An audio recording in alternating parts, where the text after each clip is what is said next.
শুভ সকাল বন্ধুরা। তো আবার চলে এসেছি নতুন একটা ভিডিও নিয়ে। আমার ছেলে একদম চান টান সেরে মামার সাথে দোকানে চলে গিয়েছিল, আর দোকান থেকে গিয়ে আইসক্রিম নিয়ে এসছে। তো মামার সাথে যাই, গিয়ে মানে ওর একটা কি ভালো বলো তো, ওকে যদি একটা জিনিস ধরিয়ে দেওয়া হয় ওই আর দ্বিতীয় কিছু নিতে চায় না, যতই বলুক না কেন দ্বিতীয় জিনিস কিচ্ছুই নিতে চায় না। তবুও মামারা ওই হাত একটা জিনিস দিয়ে কে পারে ভাগনাকে ওই বেশ 4-5টি জিনিস হাতে ধরিয়ে দেয়। কিন্তু আমার ছেলে সেরকম কোনো চাহিদা না। তো যাই হোক, সে পর্ব যাবার পর আজ জন্মাষ্টমী।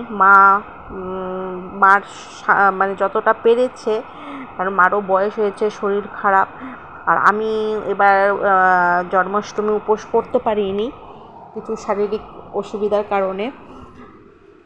তো মা এখানে এই যে তালে বড়া দিয়ে দিয়েছে, মানে রান্না করছে, কারণ গোপালে তালে বড়া মেন, আর তালে বড়া পপুকে না অর্পণ করে আমরা তো নিতে পারবো না। তো মার এক বেচ ভাজা হয়ে গেছে, আরেক বেচ ভাজা হচ্ছে, আর এর মধ্যে পায়েস হচ্ছে, তার সাথে ফল কাটানো হচ্ছে 5 রকমের, তার সাথে 5 রকম মিষ্টি। মার মতো করে পেরেছে। তো আমি যদি হতাম সেখানে আর একটু চেষ্টা করতাম, মার সাথে হাতে হাত লাগালে একটু খিচুড়ি করতে পারতাম। তারপর যাই হোক, রান্নাটা সেরে মা সেখানে ভোগ টোকেরি সেরে গোপুদেরকে চান করিয়ে দিচ্ছে। গামলাটা ছোটো কারণ মার একটাই গোপাল, একটা তার জন্য ছোটো গামলা ছিল। তো যেহেতু আমার 3টে গোপাল, তার জন্য একটা মানে গামলাতে হচ্ছিল না চান করানো, তার জন্য 3জনকে একবার চান করে নিয়েছে। তারপর আমার বড় গপুটাকে চান করে নিয়েছে পঞ্চামৃত দিয়ে, জানো দুধ দই ঘি মধু শর্করা দিয়ে। তারপর নর্মাল যে জল থাকে সেই জলে অগরু আর তুলসীপত্র দিয়ে চান করিয়ে দিল গপুদেরকে।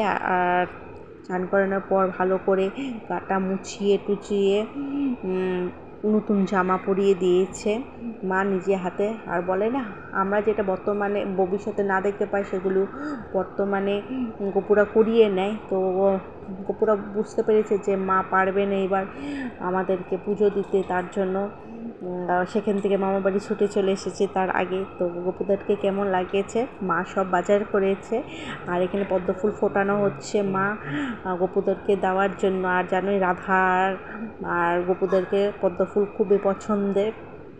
তো আমারও বেশ ভালো লাগে পদ্ম, বেশি গোলাপি কালার পদ্মটা বেশ ভালো লাগে। আর এইদিকে গপুর জন্য পরমান্ন রান্না করা হচ্ছে, কারণ জন্মদিন বলে কথা।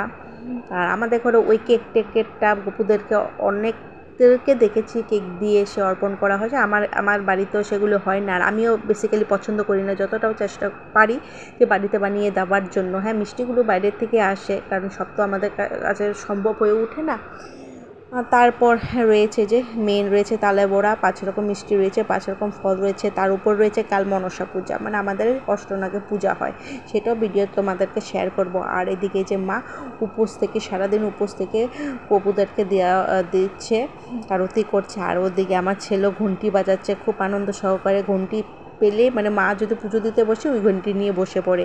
আর আমার ছেলে খুব সুন্দর ওই রাধার গান একটা গাইতে পারে, তো কখনো তোমাদের কাছে শেয়ার করব। তো আজকে ওই গাইছিল, কিন্তু যেহেতু টিভি চলছিল পাশের ঘরে, কপিরাইট আসবে বলে আর তোমাদের সাথে সেটা শেয়ার করা হলো না। আর আমার ছেলেও দেখো একদম গপুদেরকে দিয়ে দিল, ঘন্টি বাজিয়ে নিল। আর এখানে ওই যে দুষ্টুমি করছে দিদনের সাথে, বেশ অনেক রাত্রিও হয়ে গেছে। তোমাদের কেমন লাগলো ভিডিওটা, আশা করি ভালো লেগেছে। তো ভালো লাগলে লাইক কমেন্ট করে জানিও।